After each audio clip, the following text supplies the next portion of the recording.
السلام عليكم.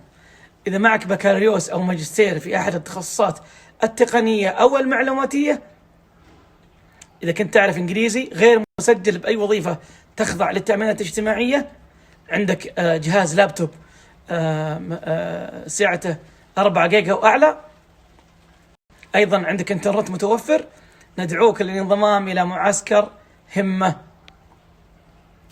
طبعا يجب انك ما تكون موظف باي وظيفه ثانيه ولا غير مسجل بالتامينات، هذه تكلمنا عنها سابقا.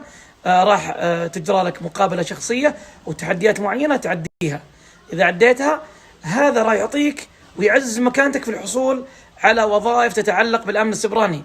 الشهاده هذه راح تخليك تمشي قدام في مجال الامن السبراني. راح احط لكم الرابط اللي عنده التخصصات اللي ذكرناها لا يفوته.